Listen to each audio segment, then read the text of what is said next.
औरंगजेबाच्या उदात्तीकरणावरून छत्रपती शिवाजी महाराजांचे 13वे वंशज आणि सातारचे खासदार उदयनराजे भोसले हे संतप्त झालेत।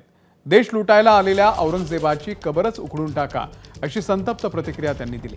केवळ एवढ्यावरच उदयनराजे थांबले नाही, तर देशामध्ये महापुरुषांच्या विरोधात कोणीही चुकीचं वक्तव्य करत असेल तर त्याची नसबंदी करावी अशी मागणी देखील त्यांनी केली।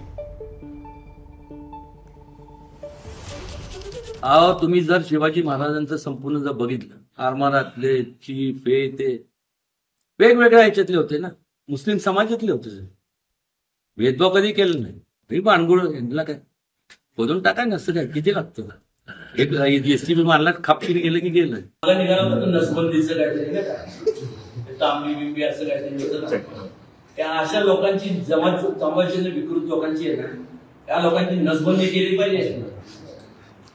आणि ही नसबंदी मी तिथे म्हणतोय ना, एक तिन्ही जे मुद्दे आहेत, कायदा, त्यानंतर हे शासनमान्य इतिहास आणि सिनेमॅटिक लिबर्टी, हे केल्यानंतर त्या लोकांची आपोआप नसबंदी होणार आहे। तर औरंगजेबाच्या या कबरी संदर्भामध्ये आता नितेश राणे यांची सुद्धा प्रतिक्रिया आलेली आहे। या कबरीवरती कारवाई होईल असा विश्वास नितेश राणे यांनी व्यक्त केलेला है। हमारे मुख्यमंत्री जी और हमारी सरकार की भूमिका स्पष्ट है। अभी कभी का क्या होगा, कैसे होगा, वो आपके बोले बिना होगा। क्योंकि जब कोई भी गढ़ किल्लों के ऊपर जब कोई कार्रवाई हुई है, तभी आपको बताया गया है क्या सुबह 5 बजे हुई है, 6 बजे हुई है। तो इसी तरीके से एक बार सुबह सुप्रभात या तो गुड मॉर्निंग हो जाएगी। तर केंद्रीय पुरातत्व विभागाने औरंगजेबाच्या कबरीवरती 13 वर्षात 6.5 लाखांचा खर्च केलाय। मालवणमधील शिवाजी महाराजांच्या मंदिरासाठी केवळ काही हजारांचा खर्च केल्याचं हिंदू जनजागृती संघटनेच्या सुनील घनवट यांनी म्हटलंय। माहिती अधिकारातून ही माहिती समोर आली। त्यासोबतच औरंगजेबाच्या कबरीचं उदात्तीकरण होत असून त्या कबरीचं अनुदान तातडीने बंद करण्याची मागणी त्यांनी केली।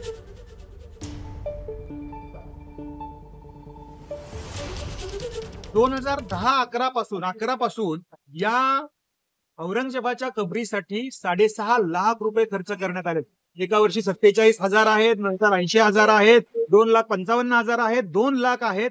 अशा प्रकारचा खर्च या औरंगजेबाच्या क्रूरकर्म औरंगजेबाच्या कबरीसाठी का?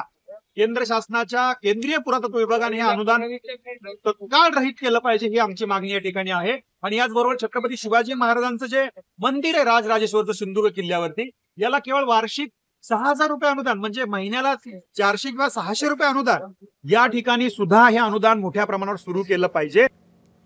आणि या संदर्भातले अपडेट घेण्यासाठी आपले प्रतिनिधी कृष्णा केंडे सध्या आपल्या सोबत आहेत। कृष्णा, लाखो रुपये खर्च होत आहेत औरंगजेबाच्या कबरीवरती आणि त्याचा उद्रेक सुद्धा आता अनेक हिंदुत्ववादी संघटना व्यक्त करतायत, काय माहिती आहे?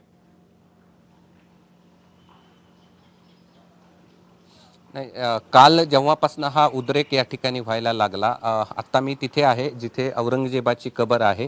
आणि आता आपण पाहतोय की काल उदयनराजे असतील किंवा नितेश राणे असतील किंवा इतर जे लोक आहेत, त्यांनी जी वक्तव्य केली त्यानंतर पोलिसांनी इथे बंदोबस्त देखील लावलेला पाहायला मिळतोय। पोलिसांचा देखील बंदोबस्त आहे आणि पुरातत्व विभागाचे गार्ड देखील या ठिकाणी आहेत। माध्यमांना या पुढे जाण्याची या ठिकाणी पोलिसांनी परवानगी दिलेली नाही।